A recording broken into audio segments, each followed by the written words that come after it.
Okay, well, once again, welcome, and it's a great honor and pleasure to talk to you again. It's, I think, the third time I've had the opportunity to interview you.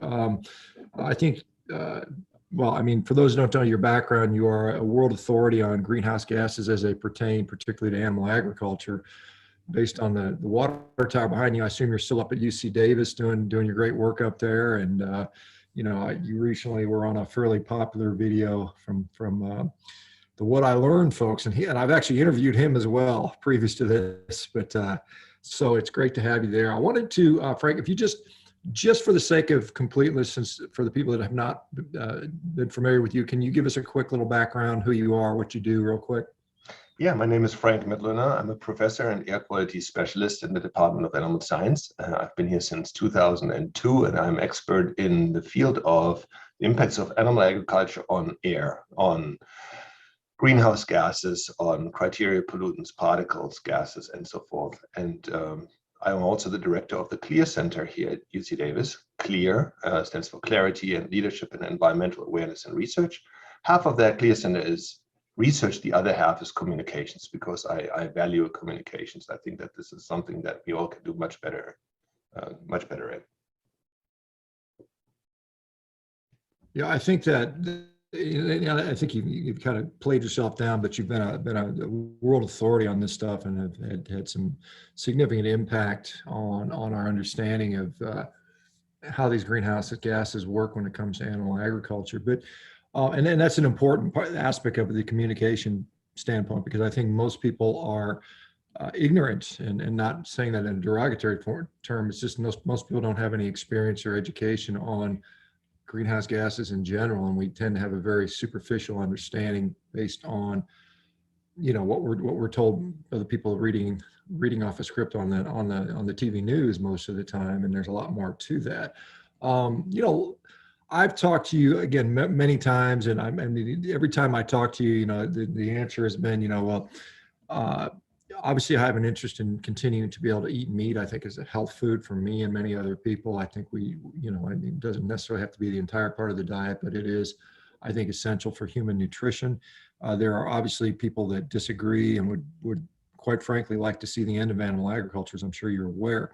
In the few years since I've talked to you, do you see, is your optimism still at the level that it was a couple of years ago, that this is just a minor blip, or are you seeing a little bit things that are a little bit more concerning to you towards, you know, sort of ending animal agriculture or significantly limiting it? Well, it's a very interesting question. On the one hand, you have a small but very vocal minority that's completely sold to portray the mission that what we need to do is end animal agriculture to end all the ailments humans have, from COVID-19 to environmental degradation and health issues and so on. That's what they feel like. That's what they think. Many of those critics were critics long before the climate discussion was big and largely looming.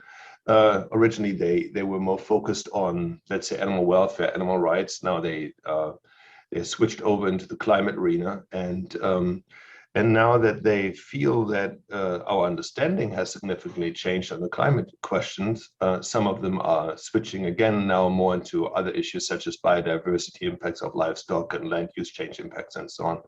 So it's a moving target. So, but again, this is a small but vocal minority. The majority of people continues to enjoy animal source foods. For example, over the last few years, there has been this massive promotion of plant-based alternatives to meat. And when you read the media, you're under the impression that these markets must have taken 20–30% of the market share. I looked at the most recent numbers and I found that all the plant-based alternatives, such as Impossible and Beyond and so on, combined make up 0.3% of the total protein sales. 0.3%. And that after all of this hype around them. So I feel that the people, by and large, the citizens by and large value animal source foods and will continue to do so. That does not mean that in animal agriculture we can lean back and say, well, everything is fine. There are certain areas that we need to work on, we need to do better. And that's what people like I work on. Yeah, there, I think given market forces that are uninterrupted, I think we've seen, commissions like the Eat Lancet committee who's, recommending 7 grams of beef per day, which is an abysmally small amount. I mean, it's not even, it's basically a highly processed food diet. But within their manuscript, they say that, the people are not willingly going to give up meat. And so we're going to put forth policies that will basically force their hand, either through taxation, restrictions, and so on and so forth. And we are seeing some of those things taking place. I mean, I certainly within the legislative propositions, in Colorado, they had the Pause Act. In the Oregon legislature, there's an act, again, trying to define artificial insemination as sexual molestation, and trying to change the slaughter age to 20 years of age, which is completely unreasonable and ridiculous. And then in California, we're seeing just now, as you're probably aware, dramatic potential. I don't know if it's going to actually happen or not, but they're talking about, pork sales will be basically seriously curtailed based on housing areas for these animals, and they want them to have a 6 by 4 foot space rather than the 5.5 by 3.5 foot space that they currently have, I believe. But I mean, it's so we see that occurring, and so you can't ignore that stuff. So I mean, I guess back to your specialty, because the greenhouse gases are obviously where I think I don't think you're going to find anybody that's going to give us more realistic. And every time I've talked to you, you've been very objective. I don't think you have an agenda. I think you've been very much, this is the facts, and you can do with them what you will. Animal agriculture is not blameless, as we know, but we've seen significant improvements over the last 5 decades or more with efficiencies, with reductions in greenhouse gases and water usage and land usage, and on and on and on. But and you're continuing to do that work. Talk a little bit about what that looks like. What are the additional things that we're going on? I know you're playing with feed additives and probably many other things I'm not aware of, but talk a little bit about what can be done. And do we have to, in order to quote unquote save the planet, do we have to throw the baby out with the bathwater and just get rid of animal agriculture, or what are the other options that we can pursue? So if you allow me just to respond really briefly on the first part of your statement / question, the one on public policy and whether that is changing. What is happening is some of these ballot initiatives that are happening are worded in a way that the voter thinks to understand what they are being asked, but they don't understand. So for example, Prop 2 here in California was worded in a way where they said, do you think that the following animal species, and then they listed them, should be able to stand up, lie down, turn around freely without touching a cage or one of its peers? Yes or no? And who in their right mind would say, no, I don't think so. But if you said yes, then that effectively meant that cages should be outlawed in general. And so these ballot initiatives are skillfully crafted by some of the activist groups and then taken by part of the legislature to be put on the ballots, and that's concerning. Okay, what I'm not at all concerned about is that some legislature would start initiating a meat tax or so because of equity issues and social justice issues. And what I mean by that is that if you were to, let's say, increase the price of animal source foods by 30, 40, 50%, then who would suffer the most? The people who would suffer the most would not be the affluent ones who can buy animal source foods no matter what, but the people who would suffer the most are the ones that need those nutrient-dense foods the most, because otherwise they would only eat calorie-rich foods. And that is the last thing that we want, to have the relatively poorer parts of the population not be able to eat food that they really need the most, which is nutrient-packed eggs and milk and dairy products and meat and so on. So I don't think that a meat tax or so is likely to happen at all. With respect to greenhouse gases, here is... Hey, Frank, let me just interrupt before we go into that topic, because, while I don't disagree, a meat tax would be met with a huge public outcry, and I do agree with the equity issues, but by implementing some of these other cost producing measures, like the pork producers, if you have to retool their entire, that's going to create a cost increase. Some people are predicting 20-30% increase in cost. So that's effectively a tax, even though it doesn't have a name to it. And so, at the same time, you're basically, pork, and for instance, and I'm not a huge consumer of pork, but I do eat it. But I mean, we know that certain ethnic minorities, pork is their quote unquote go-to meat. And so these people are going to be disproportionately affected by increases in cost in that way. And so, I mean, are these ballot issues? I mean, Proposition 12 passed in California, so it's on the books. It's 2018 law. It's now going into implementation. So there is this equity issue that will result from this, clearly, right? Yeah. No, I'm not at all questioning that. I'm just saying meat tax initiatives are unlikely to happen, in my opinion. That's not to say that the critics of animal source foods will just sit on the sidelines and not do anything. They will continue to run these initiatives and so on, and some of them have far-reaching consequences, and can impact prices too. So no, absolutely, I agree. On the greenhouse gas side, something significant has happened, and that is something that people who are in the beef or dairy industry or interested in the related products should know, and that is by far the most important greenhouse gases from the cattle industries is methane. And methane is a potent greenhouse gas. When the sun hits a methane molecule, it traps that heat really well. And so it is a problematic gas. But there is something to methane that is different compared to the other greenhouse gases, such as CO2 or nitrous oxide. The methane gas, in contrast to the other gases, is not just produced, but it's also destroyed by a natural process called oxidation. To be precise, it's called hydroxyl oxidation. And this atmospheric removal process of methane that has been known to scientists for a long time has never been accounted for. In other words, methane has always been treated as if it were a gas that's only produced, but indeed it's destroyed almost at the same rate that is produced. And that makes methane very special. It's fast and furious, but as long as you keep your herd sizes stable, then the amount of methane produced and the amount of methane destroyed are roughly in balance. If you manage to reduce methane, then something really awesome can happen. Namely, if you reduce methane, then you are sucking carbon out of the air. You're net reducing warming. And that is an opportunity that beef and dairy have to reduce methane, for example, through feed additives or manure treatment options and so on. And when that happens, you reduce the warming impact of this industry, counteracting other greenhouse gases. And that puts these industries onto a path to climate neutrality, And I believe that if the industry reduces methane by 20-30%, within the next 10, 15, 20 years, these industries will be climate neutral.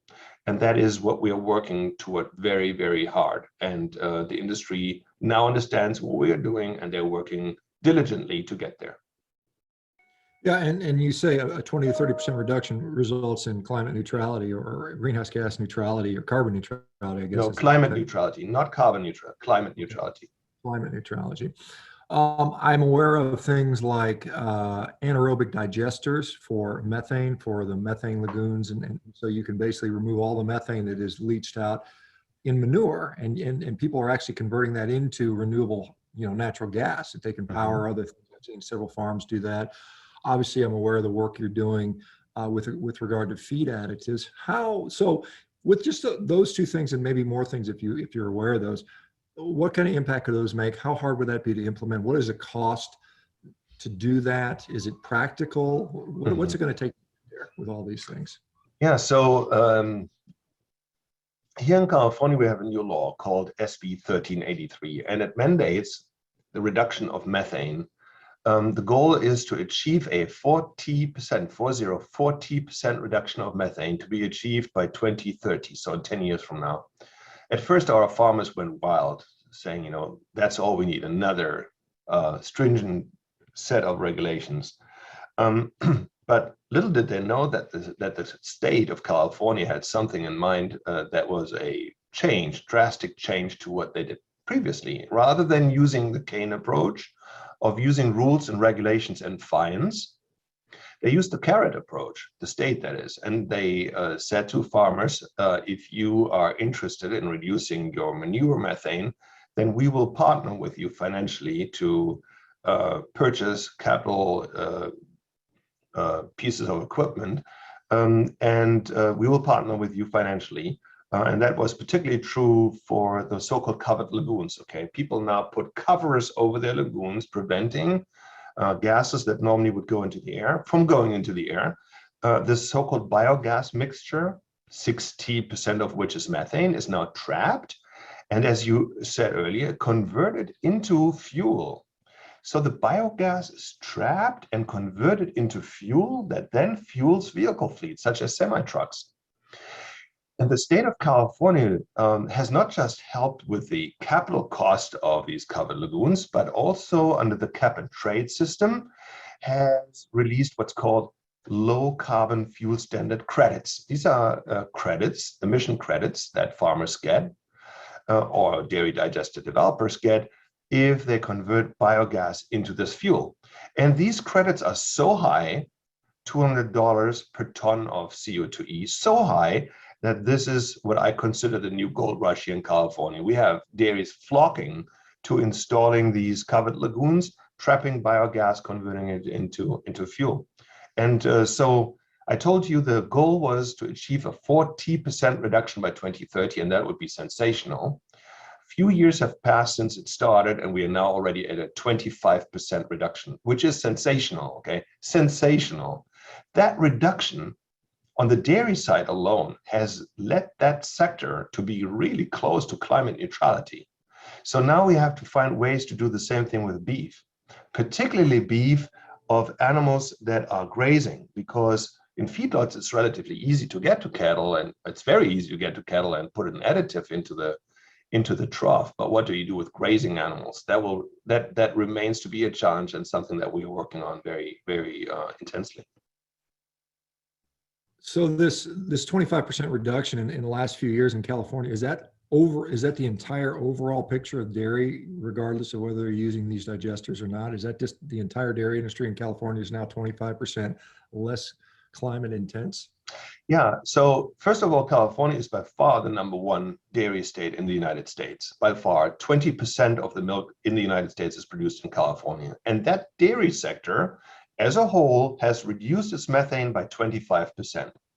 That's 2 million metric tons per year. That's a lot of methane pulled out of the air, okay? And when you reduce methane, that is literally like pulling carbon out of the air. It's like planting forests, and as you know, forest trees take CO2 out of the air during photosynthesis and therefore reducing greenhouse gases. When we do that with methane, we have the same impact. But it's an immediate impact. Methane reductions have an immediate impact on climate. And so in my opinion, if the dairy and beef industry continue on that path that they have started on here in the state, then that will lead to a situation where these sectors can even offset other sectors in the future. So I think the livestock sector has a real chance to become a solution provider, not just being viewed as a challenge, but being viewed as an asset in the fight against climate change. Yeah, let's talk a little bit about the beef side then. So there's food additives, there's a red algae or red seaweed or something like that I've been hearing about for many years. I think Australia was one of the first folks to start dealing with this. So I know it's been known for at least 5 years or longer. You probably know better than I do, but you've been doing work with that. So tell us about the feed additives. What kind of benefit can we get from adding these feed additives? And are they detrimental to the cow in any way? Some people say, well, cows aren't meant to eat algae. Why would we want to do that? But talk us through the rationale and the actual data on red algae or feed additives. Yeah, so first, really quickly, when you think of the beef and the dairy sector and greenhouse gases from these industries, the most important emission source for beef and dairy is what's called enteric emissions. Enteric emissions are gases, particularly methane, that are belched out. So the animals expel that when they belch.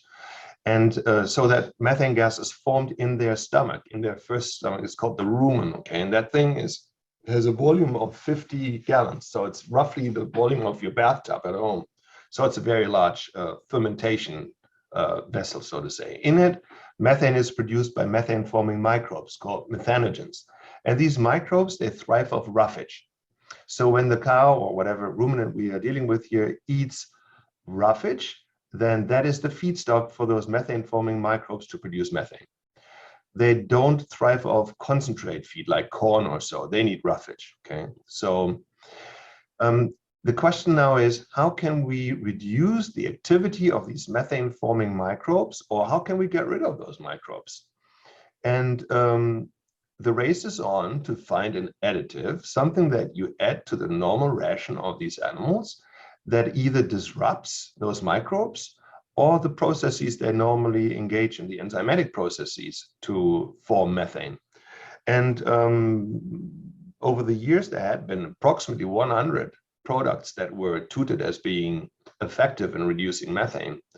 Here at UC Davis, we have tested dozens of them. A colleague of mine, Professor Ermias Gabriab, and I have done many studies on various feed additives, and the vast majority don't work. But some do. We have identified 5. Most of them are still at the experimental stage, so not commercially available. But those 5 do the trick. They reduce enteric methane anywhere between 10 to 50%, 50. So in my opinion, within the next 5 years, we will have tools in our toolbox to reduce enteric emissions. I'm also hopeful that we might have a vaccine against methane within the next 5 years. The biggest and most looming question to me is, when you think of the entire beef supply chain, mama cows and stocker, background operations, feedlots, and so on, the largest share of the greenhouse gas pie is from the cow-calf operation. So they are producing the majority of the greenhouse gas from the beef supply chain. How do we get a feed additive? How do we get that active ingredient that reduces methane into those cows under grazing conditions? That is a challenge that we have to solve, and we have to work on that aggressively. In 2006, as I'm sure you're aware, the Livestock's Long Shadow was published, and that has sort of set the world on fire with regard to getting rid of cattle or thinking we need to do that. And you famously caused them to do a retraction and revise their estimates from 18% of greenhouse gases down to 14, I think. But since that time, since 2006, I mean, it seems like every month there's a new source of methane that is being discovered. Giant leak in Central Africa. There's giant leaks in China, and so the methane coming up from the ground, the bottom up calculation, that denominator is getting bigger and bigger and bigger. In the numerator, the cows have not appreciably gained in population since 2006. I think the cattle population has been relatively steady for the last couple decades. I mean, can we is there any thought to do a new recalculation and say, and obviously not even talking about the life cycle versus direct emissions, which I know you've talked about extensively, but are those 2006 numbers even valid anymore? I think that those numbers never really mattered. Okay, they didn't matter in 2006 and they don't matter now. Why? Because a global number tells you very little. If I were to ask you, what are the emissions of a car, then you would probably pause for a second and ask me, well, a car driven where? In Africa or in the Americas or in Europe, on the German Autobahn? A car driven by whom? An 18-year-old or an 80-year-old? A car fueled by diesel or gas or electric? A car, what make and model, and so on and so on. You would ask me all these questions, right? Because otherwise you couldn't answer that question. So Livestock's Long Shadow back in 2006 put out a global number for livestock. And then all the anti people, they jumped onto that number because the global number obviously is higher than a number that is relevant to, let's say, the United States. And they have always used global numbers since, instead of using the numbers that matter here. If we were to be interested in reducing vehicle emissions in California, Would we care about global vehicle emission averages? I don't think so. We would look at what kind of cars are driven in California, and if we want to make reductions, then we would be specific about that, right? Why wouldn't we do the same thing with livestock? In the United States, beef cattle are responsible for anywhere between 2 to 3% of total emissions. The dairy sector also approximately 2%. Okay, we know that.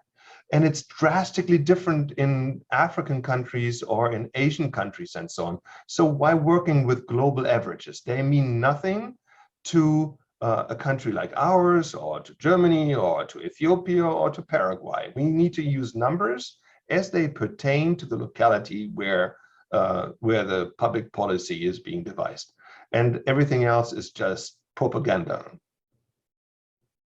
Yeah, I don't disagree, Frank, but unfortunately, that's not what most people understand. They see that, you know, the Amazon forest is burning, and therefore I need to stop eating my steak in Chicago, although they're completely unrelated observations, but that seems to be the messaging there. Let me ask you about, because you talk about the global numbers, what is different? I know you've talked about India and you know, sub-Saharan Africa and these other places. Why are those numbers so high, and what does that mean? You know, why would, you know, like if say a number in Central Africa, 50% of their greenhouse gas emissions are coming from livestock, which is probably a very valid number, I would guess. Mm-hmm. Why is that? What does that really mean? Yeah, so first of all, what I said before doesn't mean that we should only consider our own emissions. And I also, of course, understand that our emissions here are partly affected by what happens in other countries. For example, if feed is imported from elsewhere, then that has an impact on our emission profile. You mentioned the Amazon. Just really quickly, half of 1% of US beef originates from Brazil. And we do not really feed soy from Brazil to our beef or dairy or so. So when these discussions come up, then we really need to be very specific with respect to answering questions around beef and dairy in the United States and how that's linked to others. If there were another region in the world that really matters to our beef and dairy emissions, would be New Zealand and Australia, because that's where we get part of our beef from. But not so much Brazil. They are exporting theirs into China and Iran and Egypt. That's where the majority of Brazilian beef goes to. Now, you asked why are there such differences throughout different production regions in the world? So, for example, on the dairy side, the average US dairy cow produces approximately 23,000 pounds of milk per cow per year. In India, that number is 1,000 to 2,000 pounds per cow per year. So it is 10 to 20 times less that they produce per animal there versus we do here. So why is that? That is because there is no improved genetics for plant feed plants or animals. There is no functioning veterinary system that prevents or treats diseases. There is no optimized feeding of those animals. They really literally roam around the hood and eat whatever they find. And parasites, endoparasites are rampant and so on. It's a big problem, okay?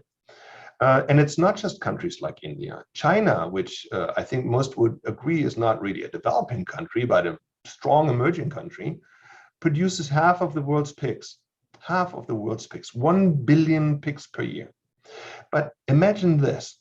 Of the 1 billion pigs they produce, they have a pre-weaning mortality of 40%. 400 million pigs in China never make it to the market. They die pre-weaning. And these are numbers before African swine fever hit.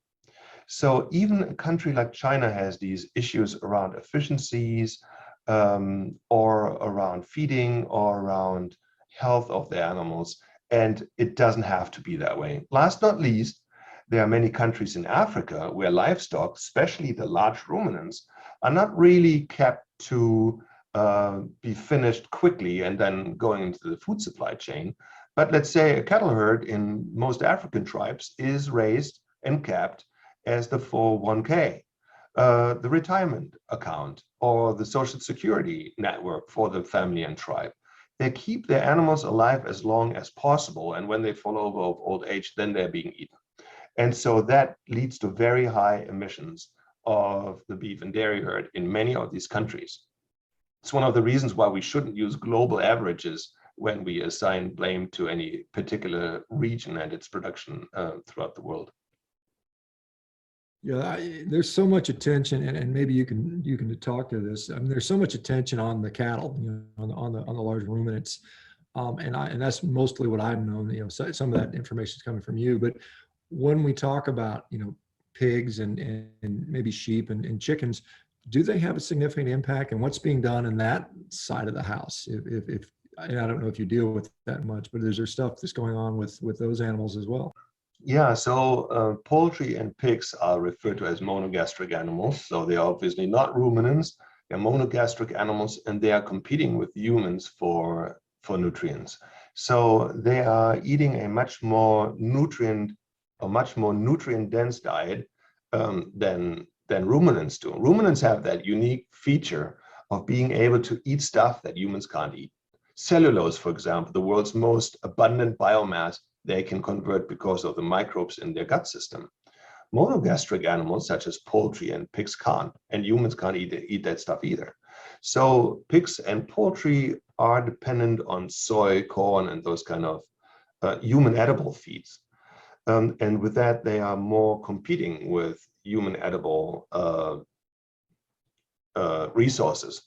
So it is true that they are very efficient. They need about 3 units of feed to produce 1 unit of product. So they are efficient, but they eat a diet that is much more nutrient rich than that of ruminants. In my opinion, ruminants are actually more efficient than monogastric animals because they produce very high level, very high quality animal source foods, the ruminants do, by eating a diet that is not really human edible. So in my opinion, they are actually very efficient, and they produce more protein than they consume. Ruminant livestock produces more protein than they consume, and that's oftentimes misunderstood. Why, I've looked at some of the feed efficiency. We've got these, how many kilograms of corn or whatever does it take to make a pound of beef or a pound of pork, and those numbers are, the plant-based people widely inflate them. The other numbers are more in line. Why, Frank? I mean, just on the dairy side, because I'm not even aware, and I pay a lot of attention to this stuff, but I wasn't aware of the huge gains that California dairy has made.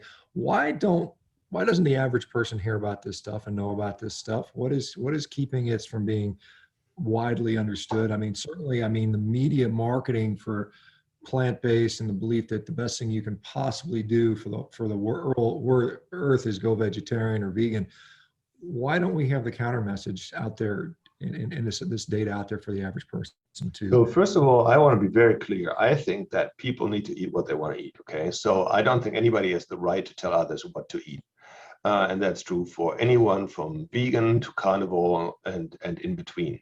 That's as much a right of you to choose as it is to choose your partner or your religion or your representative in the legislature. So it is nobody's deal. What I have a real issue with is that there is this small minority that's trying to push the majority to eat what they eat. And when I look at some of the stuff, for example, when I hear some of that vegan propaganda out there, and then I follow how unsuccessful that diet is, then it really makes me pause. I have followed some of the statistics around vegetarianism and veganism, and I found that 84%, 84, of people who are vegan or vegetarian abandon their diet after 1 year. 84% abandon their diet after 1 year. That means for every 1 active vegetarian and vegan in the United States, we have 5 former vegetarians and vegans. If that were such a successful diet, then these numbers wouldn't be as drastic as they are. But they are. And so why not allowing the rest of us to eat the way we want and the way we feel healthy and good? What is simply not true is that it is what we eat that's ruining our planet. If we were to collectively become vegans in this country, 330 million Americans were to go plant-based only, we would reduce the carbon footprint of our nation by a little over 2%. A meatless Monday would reduce our carbon footprint by 0.3% as a nation. So anyone out there saying, you know, we need to change what we eat to save the planet are engaged in a dangerous deflection of the main culprits of the changing climate. And that's by far the use of fossil fuels. There's no question about that. So if you want to be plant-based, be plant-based. But don't tell the world that that's what everybody has to be done in order to save our planet from climate change. That is simply not true.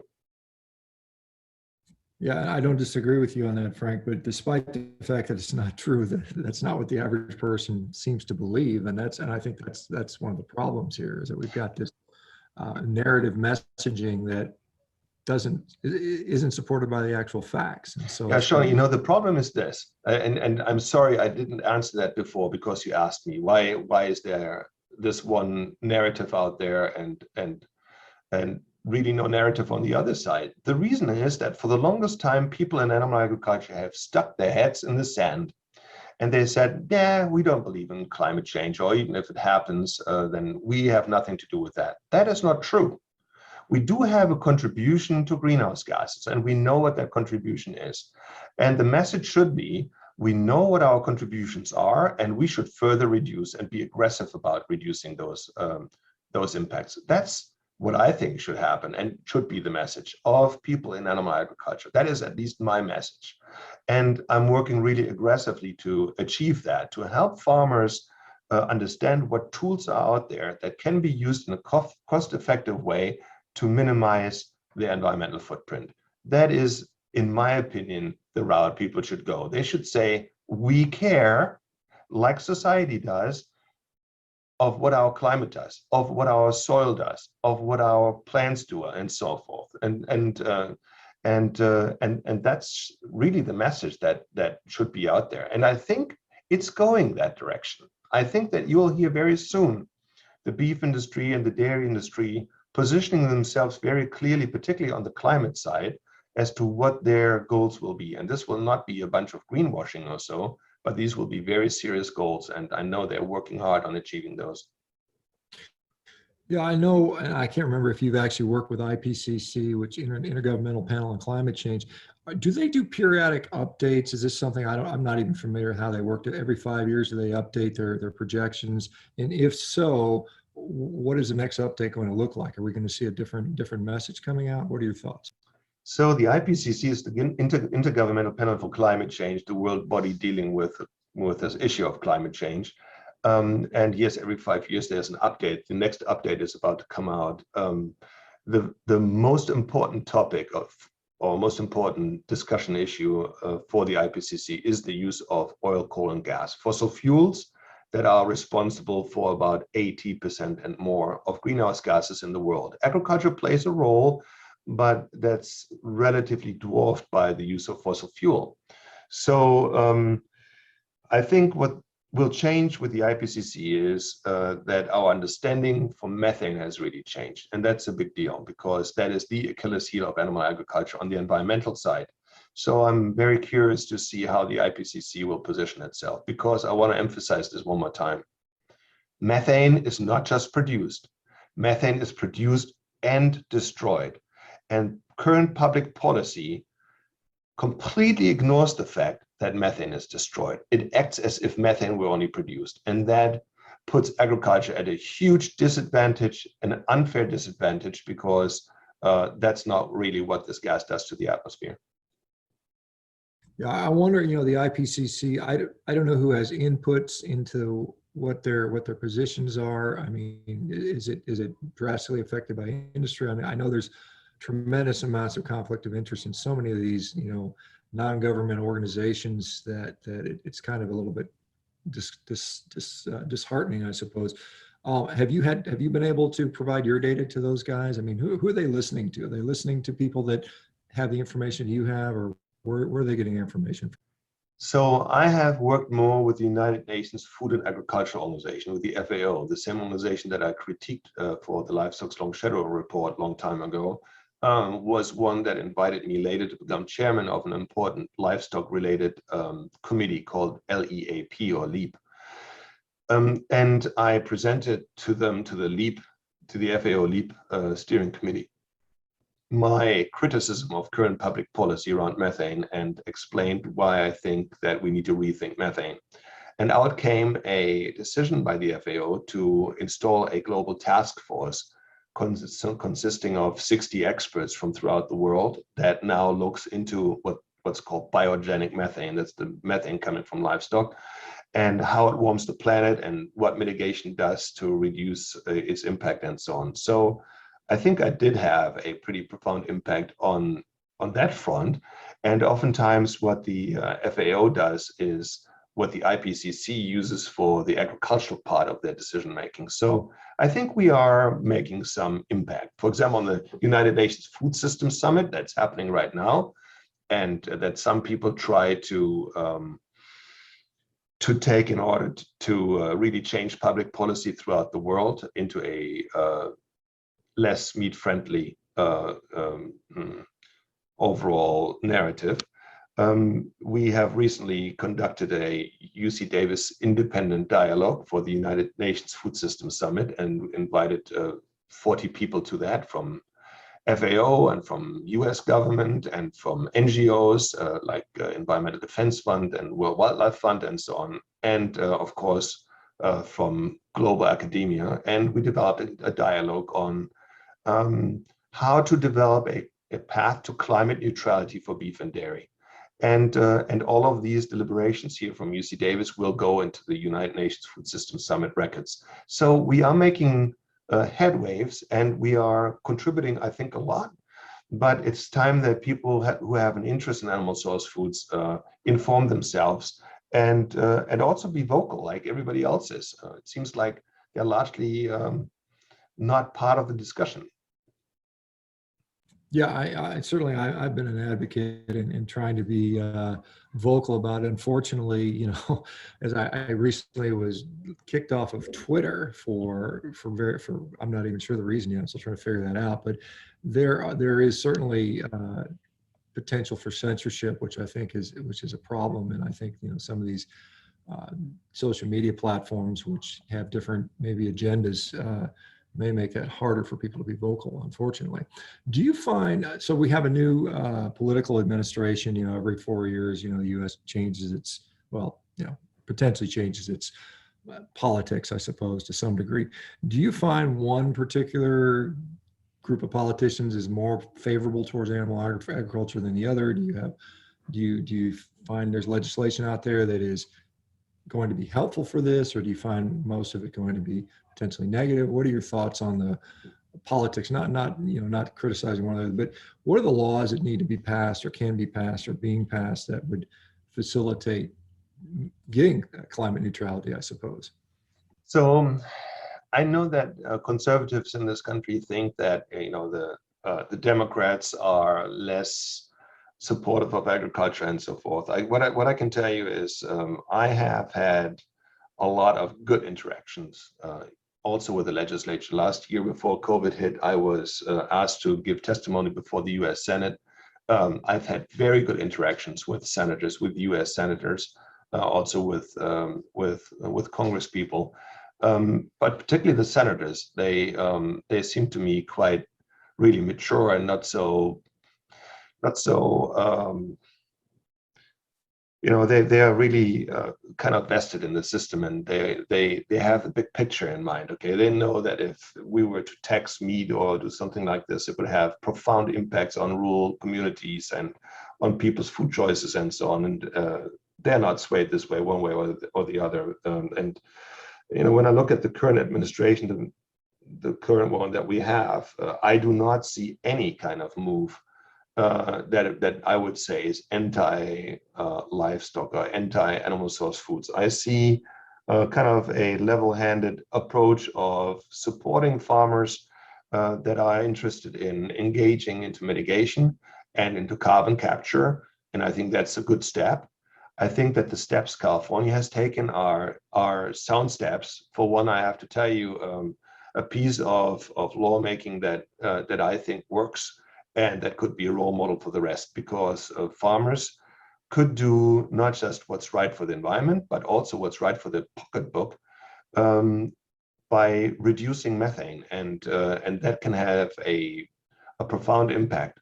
So I think that this is not just happening here; it will happen throughout the country, and it will happen in ways that is cost-effective or even profitable.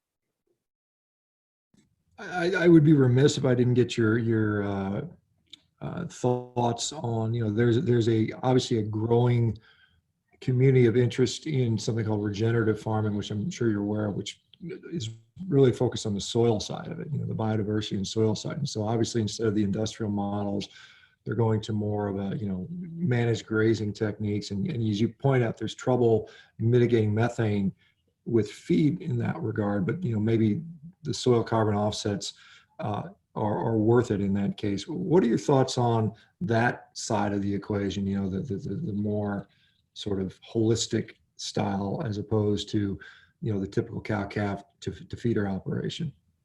So over the last 30 years or so, I've been very interested in grazing systems, in soil, biogeochemical processes, and so on. And I know the power our soils have. Our soils capture approximately a third of all anthropogenic carbon. So our soils are our best friends. We have to treat them with great care, and we don't always do that. And we have to be self-critical about that. Okay, so if we have some kind of plants on the ground, and these plants will suck up carbon from the atmosphere, store a lot of that in the ground, the question then is, what do we do with the ground, with the soil afterwards, after the plants are done? Do we plow it? Do we till it? Do we use low-till or no-till? Do we use grazing? That makes all the difference in the world. So I'm very supportive of all forms of agriculture that really consider the soil as a critical resource. Okay, this is extremely important, and to me, regenerative agriculture has really done a great job in emphasizing the importance of healthy soils. I think that this should be kind of a role model approach that the rest of agriculture should aspire to. Okay, and really maybe the minds of people will shift over time when they see what's possible. There are scientists who are critical, who say, well, yeah, sequestration happens, soil sequestration, but only to a certain extent, and then it plateaus off and so on. I think a lot more research is needed to really quantify the impacts, but I think that there are considerable possibilities in the realm of regenerative agriculture and using soil, not just to sequester carbon, but also help with water management and so forth. Yeah, that's the soil sequestration obviously is incredibly important. I wonder, with your work on feed additives, and I'm sure it's not just the algae or whatever you're getting it from, but it's an actual compound, an actual chemical compound. How do you envision adding that to regenerative agriculture? Is it even necessary? I mean, as you've pointed out, these high forage grazed animals actually produce more methane than they do if they're in a feedlot, which most people don't realize that. It's the emissions are actually higher on pasture than they are in feedlots. However, does the soil offset that or not? But, if assuming we can find an additive that cows tolerate well and we have to use a minimal amount and it significantly cuts down on the methane, how would you add that to this cows on pasture type of situation? Yeah, that's the million-dollar question right now. Okay, it really is. The grazing animals are currently the greatest challenge with respect to reducing enteric methane, simply because they're not as accessible. We don't really have them in front of us every day. But some thoughts are to include some active ingredients into the salt lick or into the water that the animals drink. I mean, there are certain points at which the animals congregate at frequent intervals, and so that's a possibility. Vaccination is another possibility. You have access to grazing animals twice a year or so when you process them, and so they could get a shot at that time. there are different types of additives. Okay, some of them are artificial. One of them in particular comes to mind, a compound called 3-NOP. The others are things such as tannins or essential oils, which are components of naturally occurring feedstuffs, such as garlic and coriander, and there are different types of ingredients, of chemical compounds that can be found in feed stuff that nobody would have an issue with. We are feeding so many co-products, byproducts to our cattle today because of their unique digestive system, like almond hulls and cotton seeds and so on. These would just be considered by the public as some other natural ingredients, which they are. So most of them are just that, natural ingredients, and some of them, which are new molecules, they will probably get a little bit more scrutiny also with respect to the public eye. Not everybody wants that to be added to livestock. Yeah, I guess, the thought of a vaccine, vaccines are very controversial these days as for obvious reasons, but how would a vaccine in a cow, would the vaccine basically change the gut microbiome in a way? How would a vaccine is proposed to work for methogen mitigation? Yeah, the truth of the matter is I can't really tell you the details. The New Zealanders and Australians have worked on this for 20 or 30 years. And they feel that there might be something around the curve now. How exactly that will work, I can't really tell you. I don't really know that. What I can tell you is it is not controversial within the beef or dairy industry to vaccinate cows, okay? And they have done this for decades. I'm just back from the Tennessee Cattlemen Convention, and there's not a single person there in that room who would say, I'm not vaccinating my cows for all different kinds of conditions. However, for maybe political reasons, I don't know what the reasons are. Some of them say, while I vaccinate my cows, I don't vaccinate myself for COVID. Now that's maybe too political here to discuss, but in the cattle business in general, there's no question that people are open to vaccination. In fact, without it, there wouldn't be a cattle industry, in my opinion.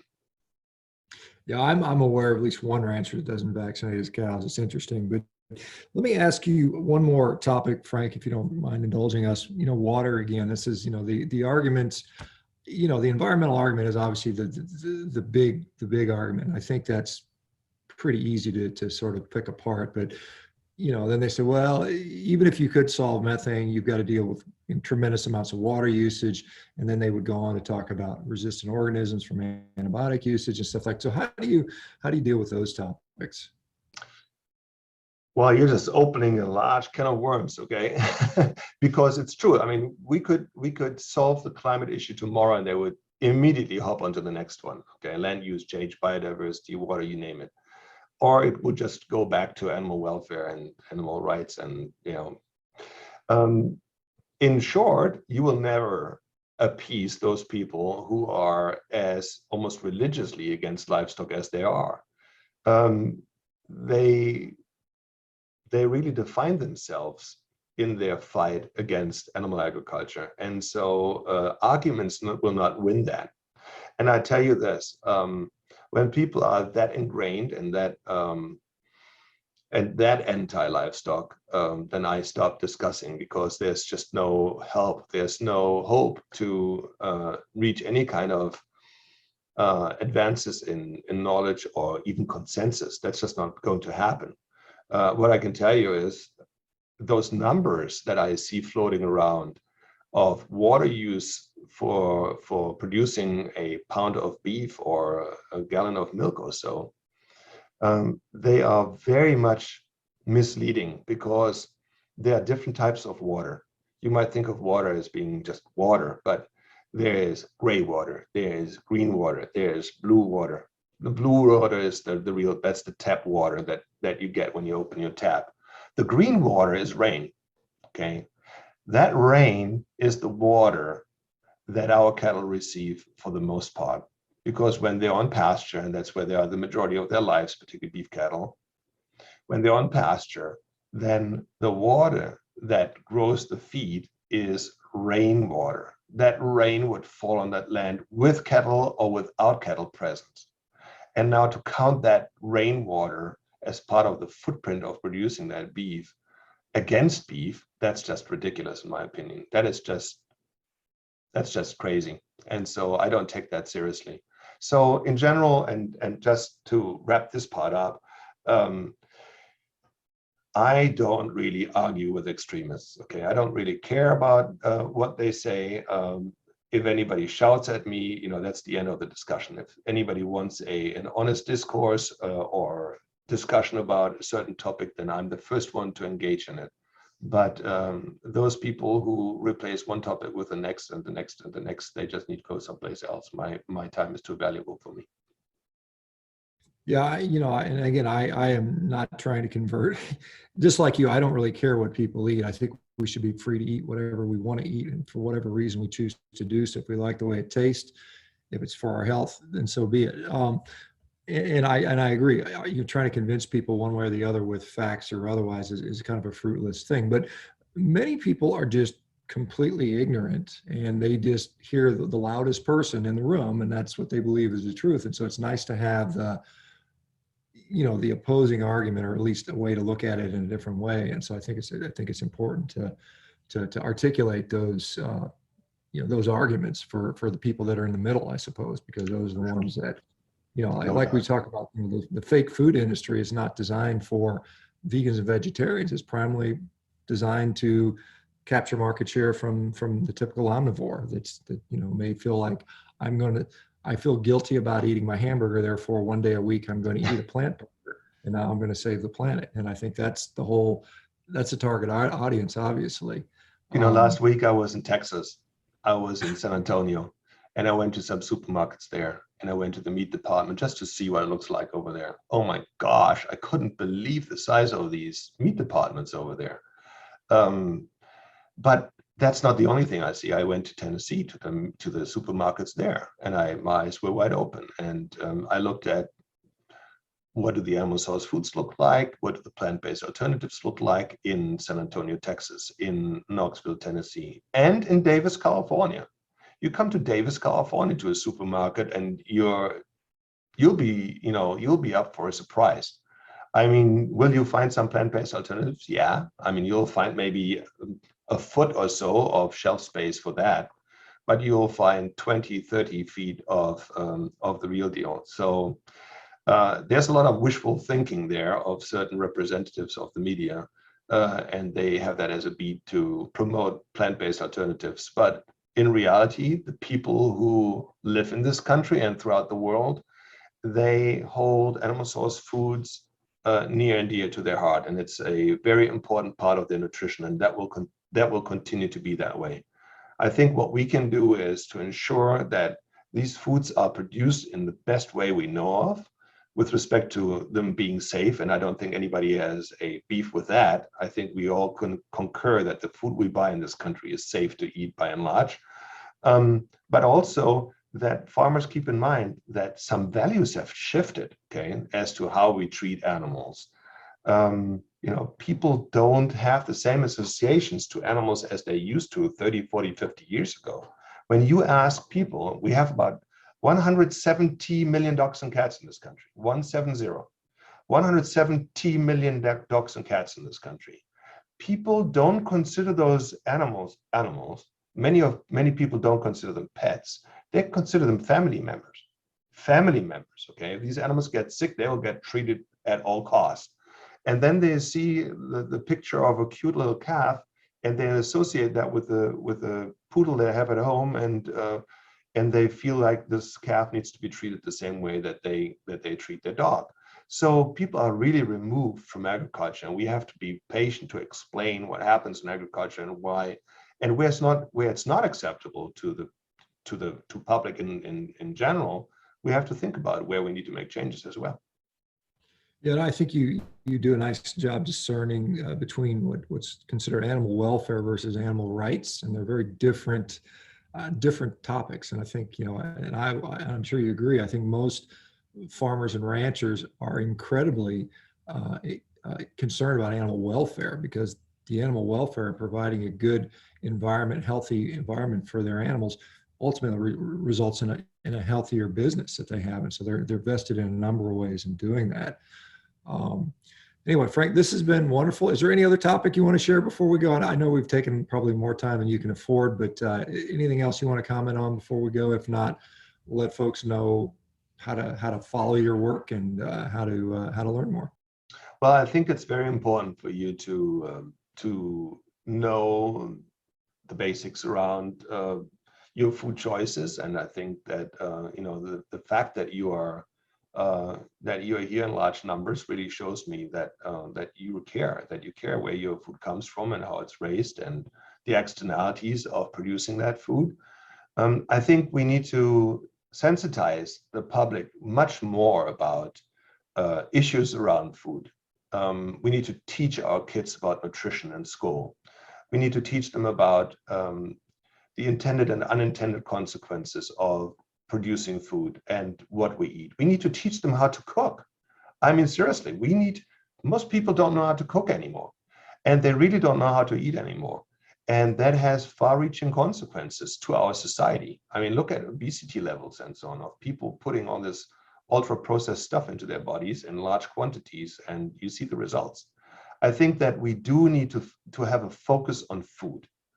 And we need to stop this, animal versus plant-based and so on. I don't think that gets us anywhere. There's good food and there's bad food.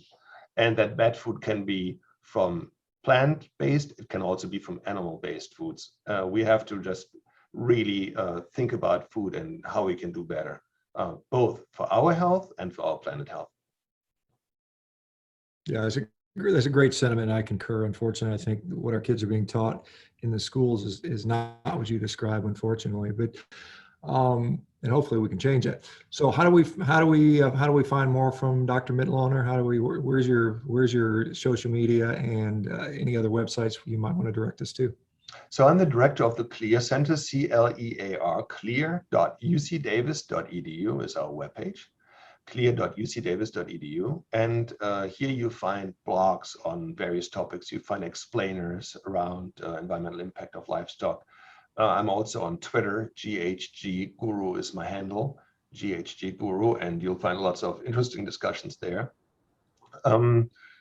Next week you'll hear from us because we'll put out a white paper particularly on reaching a path to climate neutrality for beef and dairy. And I'm working very hard not to kind of greenwash the impacts away, but to really educate the sector as to what they can do and how they can be effective, and to have ambitious goals and work towards them. And you will see some of that communication coming out. And I think we're making great progress, and I will not be discouraged by some loud voices out there that shout and scream, and they're just not that big a deal.